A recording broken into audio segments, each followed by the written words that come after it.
મધ્યકાલીન સંતોની વાણીમાં શબ્દ અને સૂરનો અદ્ભુત સમન્વય છે.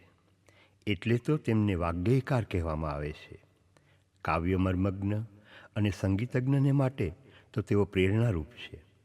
આનંદઘન એક એવા જ વાણી, સૂર અને યોગકળાના જ્ઞાતા છે.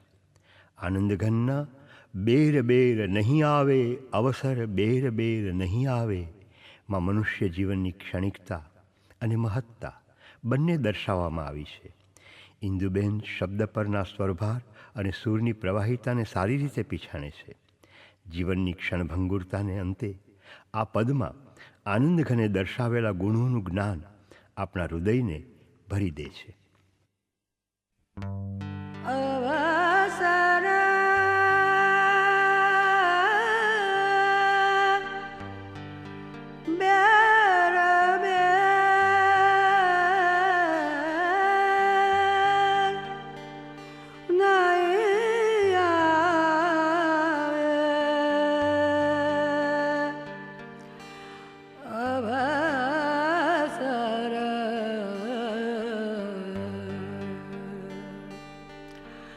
બેર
ચિદાનંદના પદમાં આવતું સંબોધન માન કહા અબ મેરા મધુકર આપણા મનના જ મધુકરને સંબોધન છે.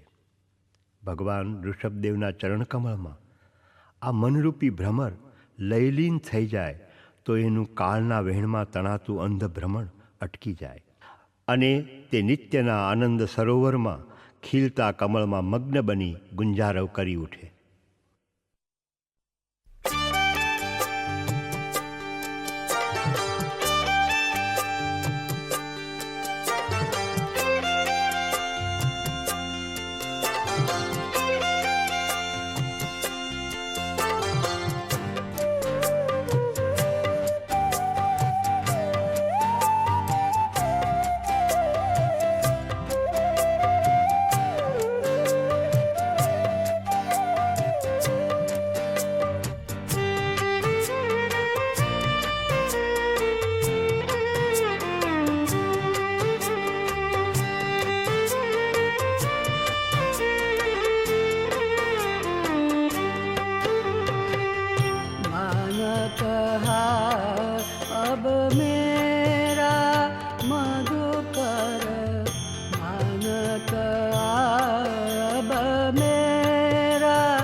આનંદઘનનું પદ છે. ક્યારે મુને મળશે મારો સંત સનેહી. આ પદમાં એક માર્મિક વસ્તુ કહી છે. જીવનમાં એકમાત્ર તીવ્ર ઝંખના જાગે કે સંતનું મિલન મને ક્યારે થશે, અને સંત દ્વારા જ પરમ સ્નેહી પરમાત્માનું મિલન થાય છે. આ આતુરતાને પાંખો ફૂટે ત્યારે જીવનમાં માની લીધેલી મધુરતાને મિટાવી દેતો પરમાત્મા રૂપી વૈદ્ય મળે છે. આવો વિયોગ જાગે તો જાણવું કે સંજીવની પ્રેરનારો મહાન વૈદ્ય દૂર નથી.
प्यार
સને ક્યારે મને મળશે મારો સંત સને ક્યારે મને મળશે મારો સંત સને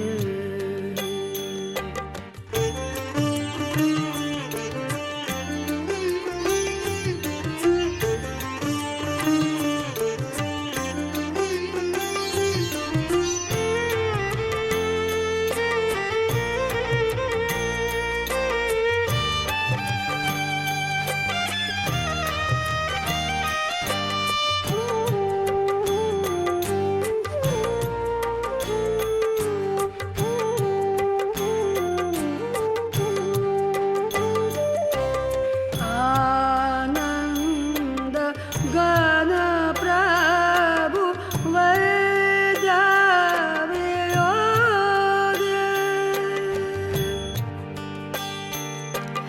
આનંદ ગણ પ્રભુ વૈદ્યાવ્યોગે આનંદ ગણ પ્રભુ વૈદ્યાવ્યોગે કેમ જીવે મધુમેહ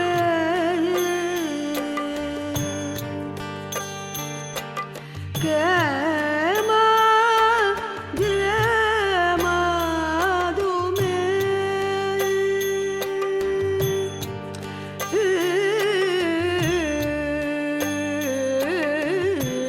ક્યારે મને મળશે મારો સંત સને ક્યારે મને મળશે મારો સંત સને ક્યારે મને મળશે મારો સંત સને ક્યારે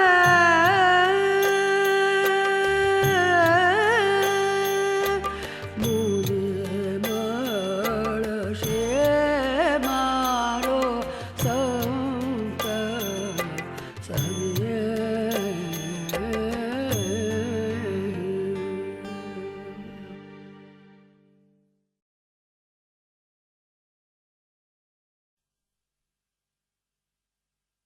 આનંદઘનના પદમાં વિયોગની વેદના છે તો ગુણવિલાસના આ પદમાં આનંદની અમૃત વર્ષા છે. સંત ગાઈ ઉઠે છે કે પુણ્ય ઉદય પ્રભુ દીઠો હો આજ મેં. ઇન્દુબેને અહીં ચૈત્ર મહિનાનો તાપ ઝીલ્યા પછી ચૈત્રી ચાંદનીની શીતળતા પ્રાપ્ત થાય છે તે યથાયોગ્ય રીતે વ્યક્ત કરી છે. નિજ રૂપમાં પ્રભુના રૂપને પામવું એ જ તો સર્વોત્તમ પ્રાપ્તિ છે.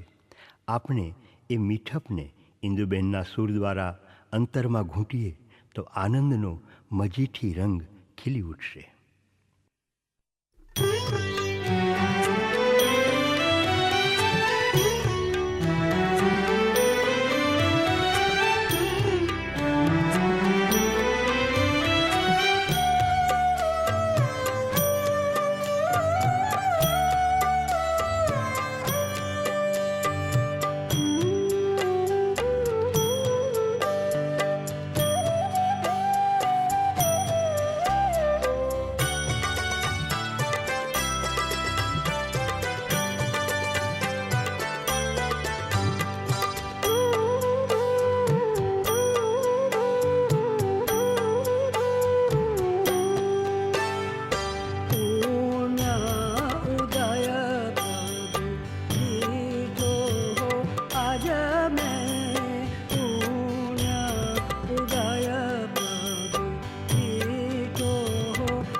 आज में प्रसन्नो मोह अंगीठो आज में पुण्य उदय प्रभु दीठो आज में पुण्य उदय प्रभु दीठो आज में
आज में पुण्य उदय प्रभु दीठो आज में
आज में पुण्य उदय प्रभु दीठो आज में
आज में पुण्य उदय प्रभु दीठो आज में पुण्य उदय प्रभु दीठो आज में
મુખ પંકસુ મીઠો આજ મેં પુણ્ય ઉદય પ્રભુ દીઠો આજ મેં પુણ્ય ઉદય પ્રભુ દીઠો આજ મેં શીતળ ચિત્ત भयो अब मेरो शीतल चित्त भयो अब मेरो रसम्यो मोह अंगीठो आज मैं रसम्यो मोह अंगीठो आज मैं पुण्य उदय प्रभु दीठो आज मैं पुण्य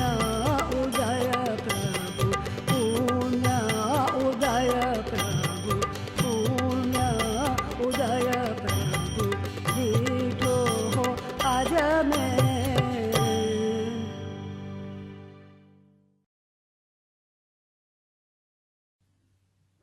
હવે થયો આપણા અંતરમાં સૂર્યોદયનો સમય.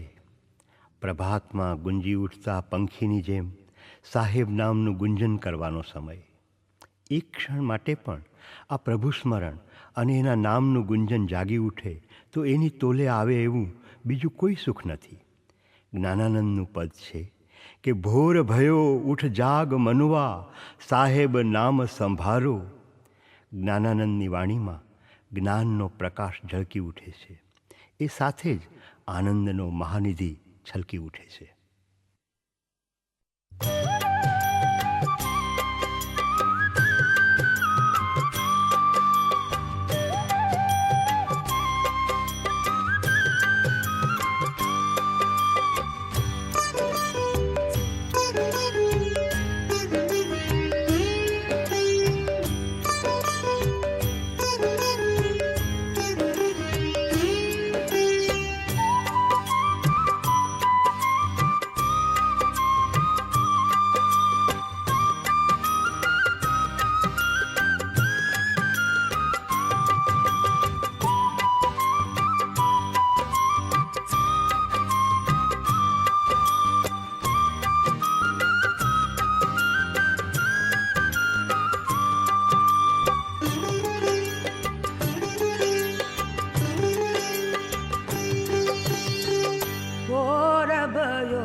જાગો મનુઆ સાહેબ નામ સંભાળો રે સાહેબ નામ સંભાળો રે ઘોર ભયો ઉઠ જાગો મનુઆ ઘોર ભયો ઉઠ જાગો મનુઆ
પછતાવો પેલા બીજા પછતાવો યું કર કાજ સુધારો યું કર કાજ સુધારો ઘોર ભયો ઉઠ જાગો મનવા ઘોર ભયો ઉઠ જાગો મનવા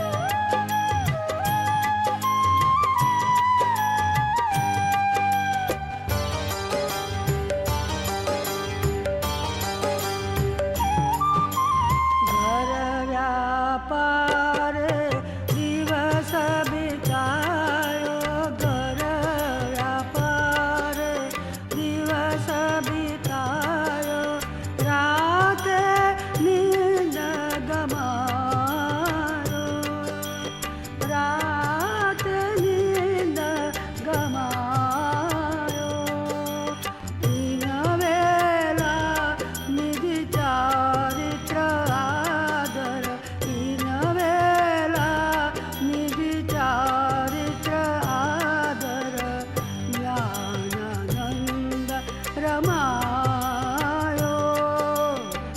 જ્ઞાનાનંદ રમાયો ઘોર ભયો ઉઠ જાગો મનવા ઘોર ભયો ઉઠ જાગો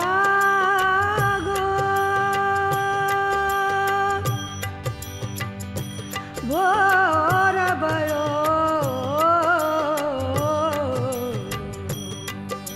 ઘોર ઘોર ભયો ઉઠ જાગો બરુઆ સાહેબ નામ સાહેબ નામ સાહેબ નામ સંભારો ભોર ભયો ઉઠ જાગો મનુઆ જાગો મનુઆ જાગો મનુઆ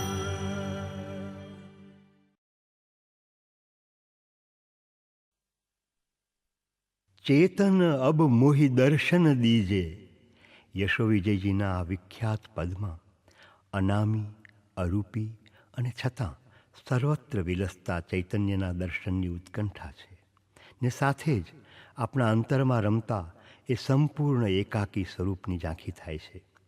યશો વિજયજી આગમને અનુસારે અને સ્વાનુભવે આ સકલ રૂપ અને સર્વાતીતના ગુણગાન ગાય છે.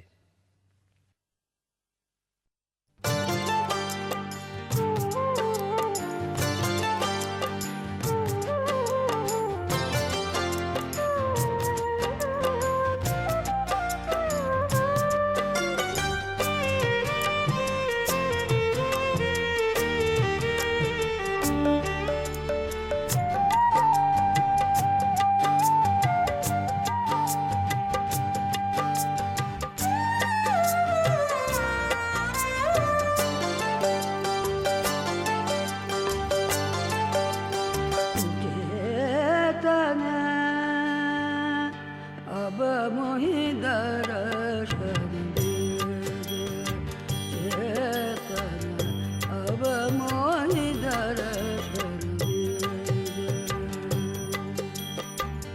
तुम दर्शन शिव सुख पामीजे तुम दर्शन शिव सुख पामीजे तुम दर्शन भवती जे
મોહી દર્શન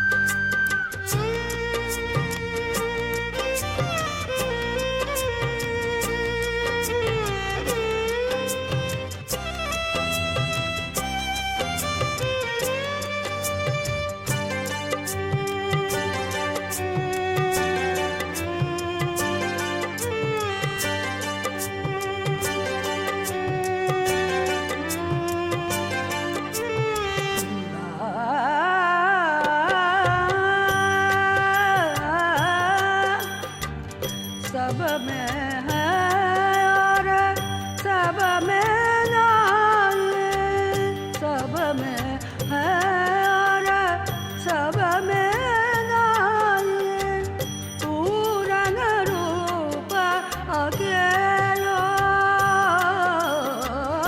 पूरन रूप अकेलो, आप स्वभावे वे किम रमतो, आप स्वभावे वे किम रमतो, तू गुरु आरु तू चेलो चेतन, चेतन, चेतन,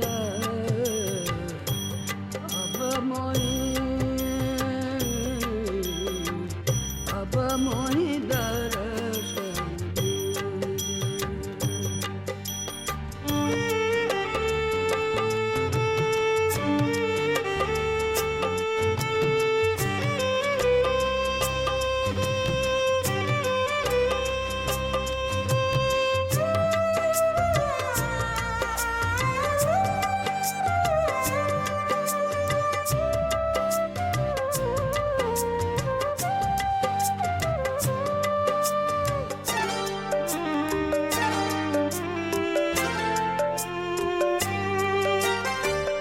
अकल अलख प्रभु तू सब रूपी, अकल अलख प्रभु तू सब रूपी, तू अपनी गति जाने, तू अपनी गति जाने, अगम रूप आगम अनुसार, अगम रूप आगम अनुसार, सेवक सुज सब खान, चेतन, अब मोहि दर्शन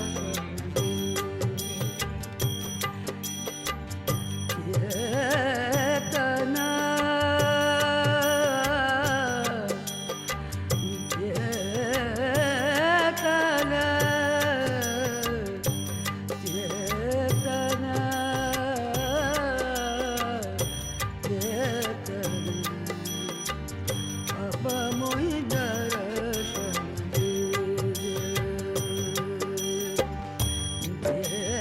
चेतन, अब मोहि दर्शन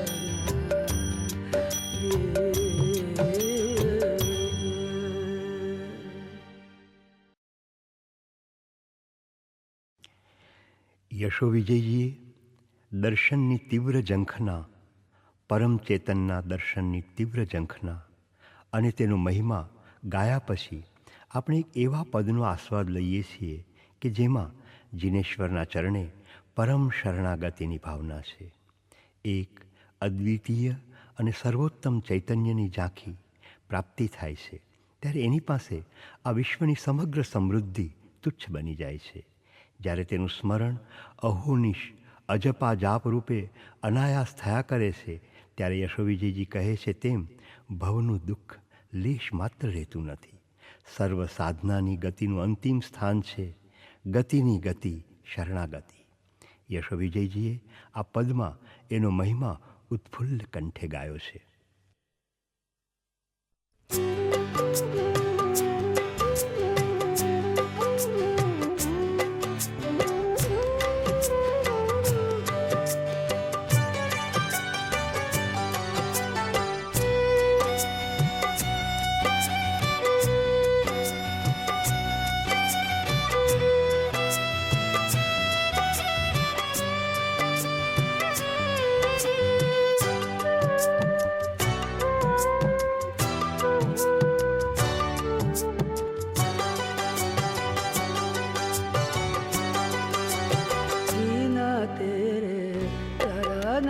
शरण ग्रहू दीन तेरे चरण की शरण ग्रहू हृदय कमल में ध्यान धरत हूँ हृदय कमल में ध्यान धरत हूँ तेरा तुझ आन बहू चरण की शरण ग्रहू जीन तेरे चरण की शरण ग्रहू.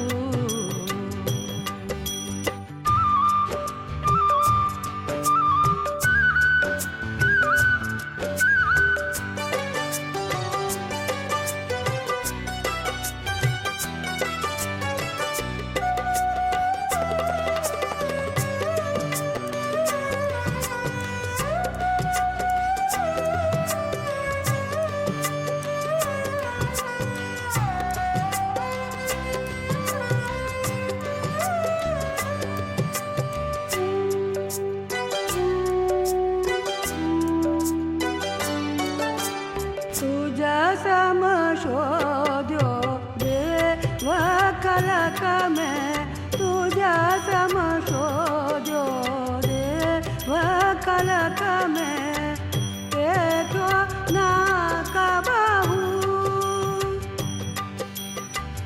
देखो ना कबहू तेरे गुण की जपू जप माला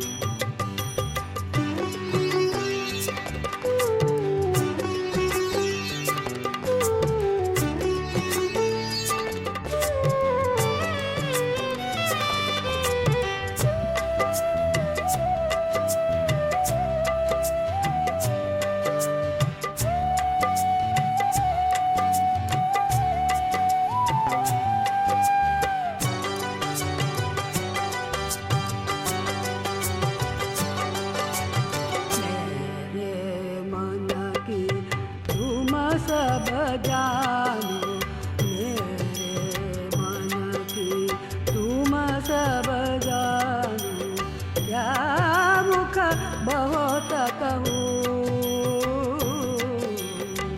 क्या मुख बहुत कहूँ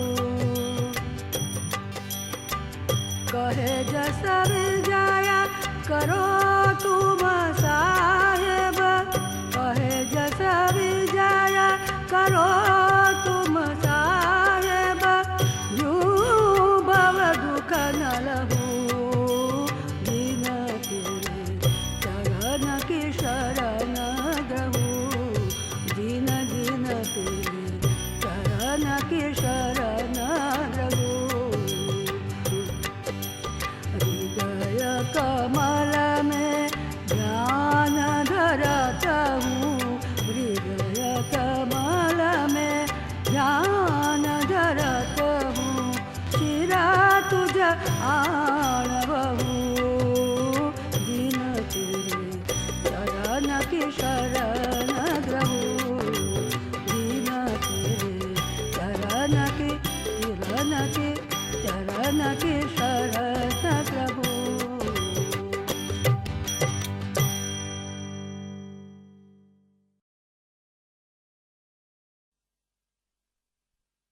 યશો વિજયજીનું એવું જ એક બીજું પદ છે, હમ મગન ભયે પ્રભુ ધ્યાન મેં.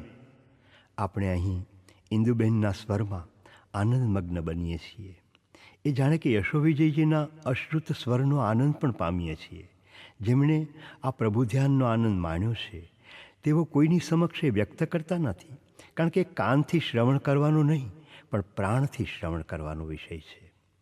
ચંદ્રહાસ નામની તલવાર છે જે કદી મ્યાનમાં રહેતી નથી. કોઈ તલવારનું નામ કદી ચંદ્રહાસ હોઈ શકે? જે તલવાર ચંદ્ર જેવી સૌમ્યતા, શીતળતા અને આહલાદ ધરાવે એને યશો વિજયજીએ અહીં બિરદાવી છે. એ તલવાર મહામોહના શત્રુઓને હણે છે, પણ જીવનના મેદાનમાં નિત્ય અમૃતમય અને આનંદદાયક વિજય અપાવે છે. ઇન્દુબેનના નામમાં અને ઘૂંટાયેલા સ્વરમાં ચંદ્રનો ઉજાસ છલકી ઉઠે છે. રવિન્દ્રનાથે કાવ્યમાં કહે છે, ચાંદેર હાંસી બાંધ ભેંગે છે. ચંદ્રનું હાસ્ય બંધન દૂર કરીને ચારે તરફ ઉછળી રહ્યું છે. આ ગીત માલિકા પણ એવી જ રીતે સ્વરની માળા ગૂંથીને શ્રોતાના હૃદયમાં ઝૂલતી રહે, નિર્બંધ ઉલ્લાસ ફેલાવી રહે.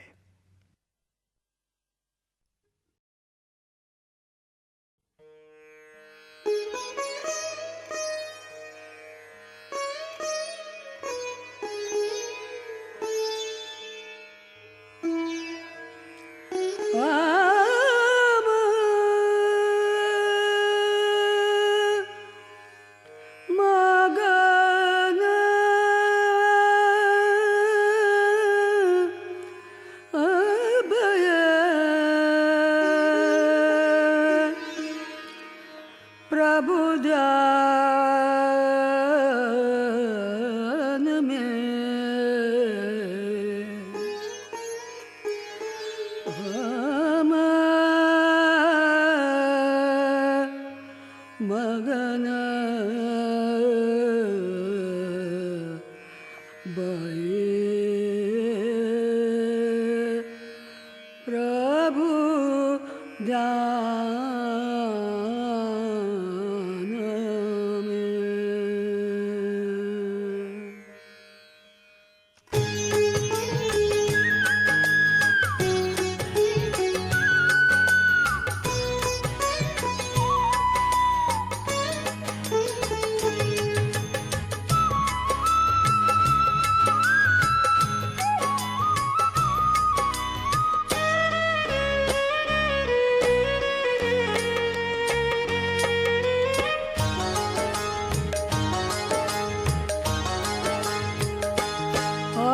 मगन भये प्रभु ध्यान में, हम मगन भये प्रभु ध्यान में.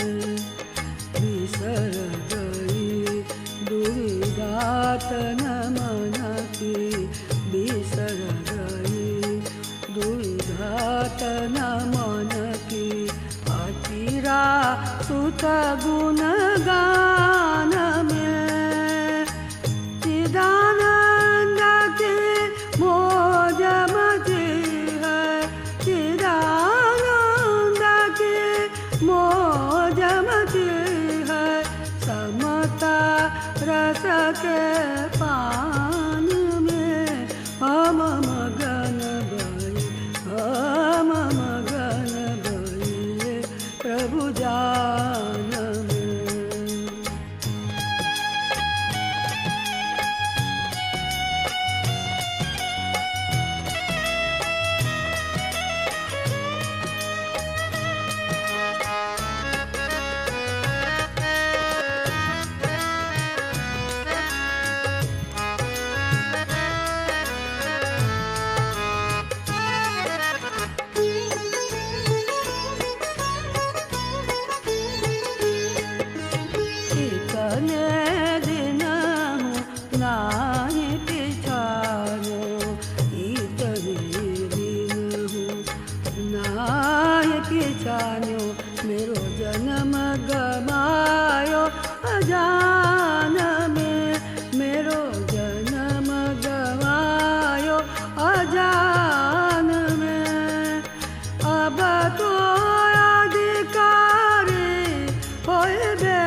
जान में प्रभु गुण अखय खजान में हम मगन गए प्रभु जान में हम मगन गए प्रभु जान में।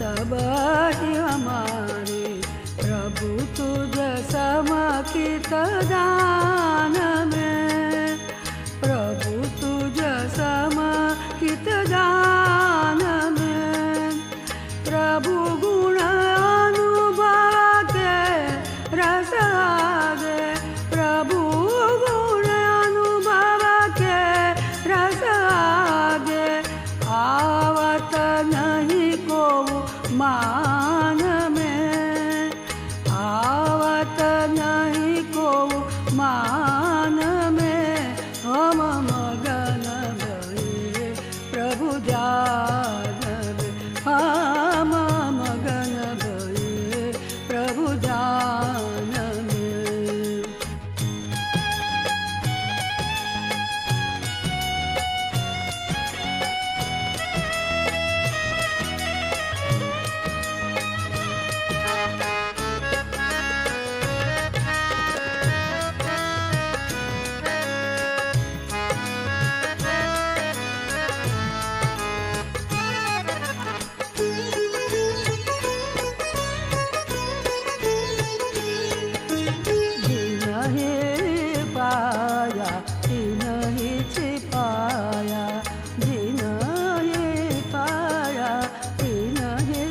पाया न कहे को के कान में न कहे को के कान में ताली लागे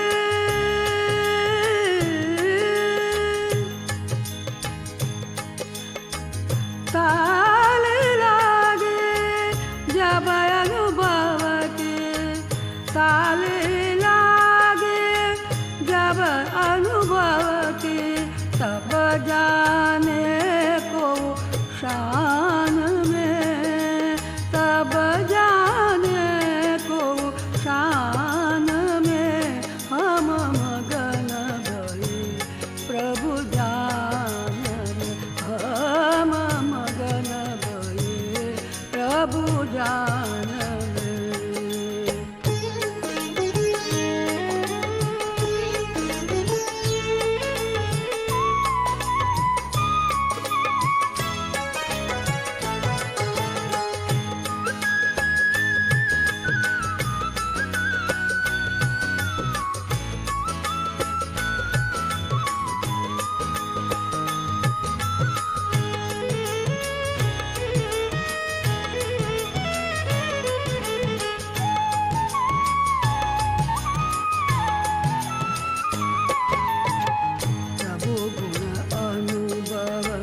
चंद्रहास जो प्रभु गुण अनुभव चंद्रहास जो तो न रहे म्यान में तो न रहे म्यान में वाचक जस कहे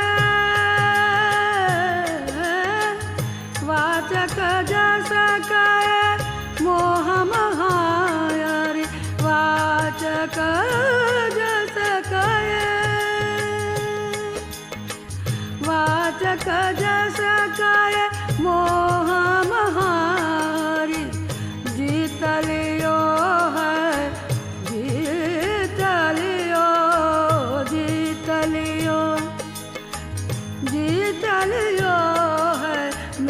ध्यान में हम मगन भये प्रभु जान में।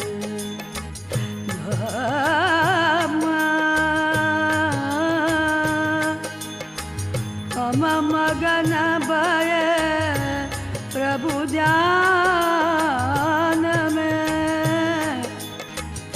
हम